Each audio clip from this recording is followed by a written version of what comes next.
Hey everybody, I'm Francesca Maxime, and this is just a little quickie WiseGirl that is just a little bit more, hopefully informative or technical. It has to do with meditation apps, and sort of what are some of the things people can use or access or do if they might want to start meditating and don't really know where to go, or don't live in a city like New York City where there's a bunch of different kinds of places to go in Manhattan and beyond. So what's the benefit of a meditation app? Let's just start there versus trying to meditate by yourself. A meditation app will usually have a recording of someone, for example, someone like me, who is now a certified meditation teacher, who will be speaking and leading a guided meditation. And what that means is it's somebody who will just sort of let you know how to go about focusing on your breath. For example, focusing on your breath, you can focus on anything. Sounds, a candle, a variety of different techniques that different teachers use to kind of stabilize your attention and then, start to relax your body and guide you through that process. So when I go to a meditation center in New York City, I get the benefit of hearing someone live, seated, giving their guided meditation in person. And I'm often with a bunch of other people, some of whom are sitting in chairs, some of whom are sitting on little round cushions, and some of whom are even standing. You can meditate standing. Some people who have particular ailments, for example, use the standing posture to meditate. And the fourth posture, by the way, is lying down. So you can meditate lying down. Some yoga folks may think that's what they call corpse pose or shavasana at the end of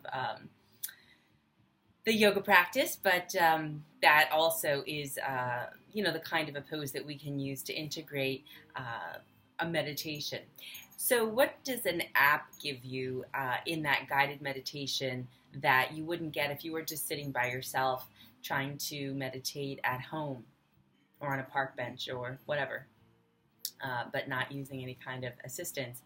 Well, it gives you that kind of guidance, and it also can give you a little bit of support. It can kind of make you feel as though you're not so alone in this, that, I feel kind of odd sitting here trying to meditate. I don't know if I'm doing it right. I need to check in with someone, or is this happening properly for me? It doesn't have to be any particular way, first off, but just the fact that you sort of have someone else's voice in your head can be helpful.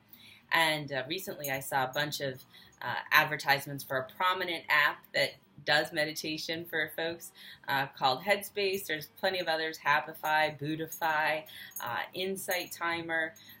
There's just lots and lots and lots of them out there, free ones and ones that you pay for. So just like picking a good therapist, like a psychologist or psychiatrist or social worker that you might want to go to for talk therapy or somatic experiencing therapy, you also kind of want to pick a meditation teacher that resonates with you. So somebody whose voice you like, whose style you like, maybe a man versus a woman, or a woman versus a man. Maybe there are specific ways in which you feel like your body and your mind and your heart are more receptive and open to meditation. So that's one thing to look for in a recording.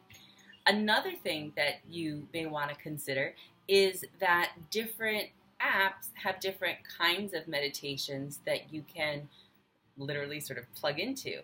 So when I was first starting out, I used an app called Buddhify, and it had a whole bunch of different meditations on there. One was for walking in the city.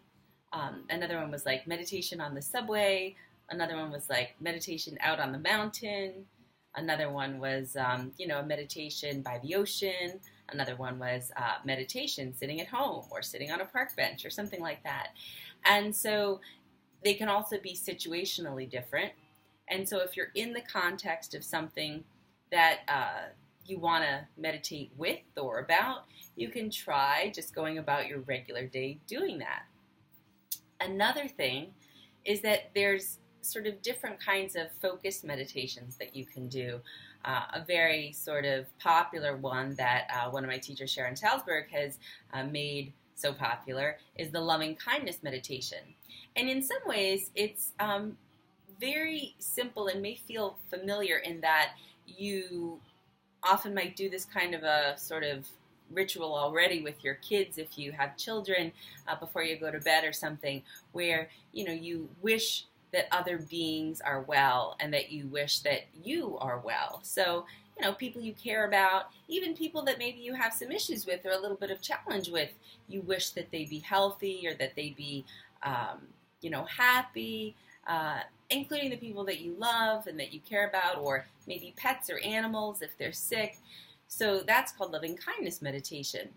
Then there might be a different kind of meditation, not that technique, but maybe a forgiveness meditation, where you focus on this whole process of starting to learn how to forgive not only maybe yourself for things that you find difficult to hold for yourself, but also in forgiving others, which is a completely whole other subject, which I won't get into deeply, but the possibility of having different kinds of meditations that you can pick and choose from based on what it is that you might want to explore or look at and that you might want to do. So those are sort of the apps. There's tons out there. You can Google them, but definitely I would encourage you to find one that works for you, find a technique that works for you, find a voice or a teacher that you like that works for you. And if you can, then go sometimes to a meditation center and try it live. Try it with other people. And even if you feel silly, give it a shot. Because again, there's a lot of support in community, regardless of what your community is.